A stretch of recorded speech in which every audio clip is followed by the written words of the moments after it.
বায়ান্নের ২১ আমাদের অহংকার। ২১-এর সিঁড়ি বেয়েই বাঙালি জাতি ৭১-এ মহান স্বাধীনতার লাল সূর্য ছিনিয়ে এনেছে।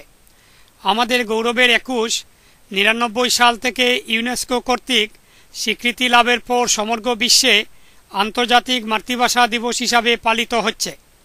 ব্রিটেনের ওয়েলসের রাজধানী কার্ডিফ শহরের প্রবাসী বাঙালিদের দীর্ঘদিনের প্রাণের দাবি ও প্রচেষ্টার ফলে ২১শে ফেব্রুয়ারি ১২টা ১ মিনিটে কার্ডিফ বে এলাকার গ্রেঞ্জমোর পার্কে ইন্টারন্যাশনাল ল্যাঙ্গুয়েজ মনুমেন্টের আনুষ্ঠানিকভাবে ভিত্তিপ্রস্তর স্থাপন করা হয়।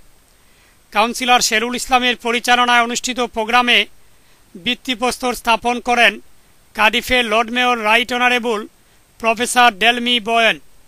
এ সময় Wales assembly member Julie Morgan, councillor Nigel Howells, community সংগঠক Delwar Ali, councillor, assembly members, শিক্ষক, সাংবাদিক, বিভিন্ন রাজনৈতিক, সামাজিক, সাংস্কৃতিক ও কমিউনিটি নেতৃবৃন্দ উপস্থিত ছিলেন।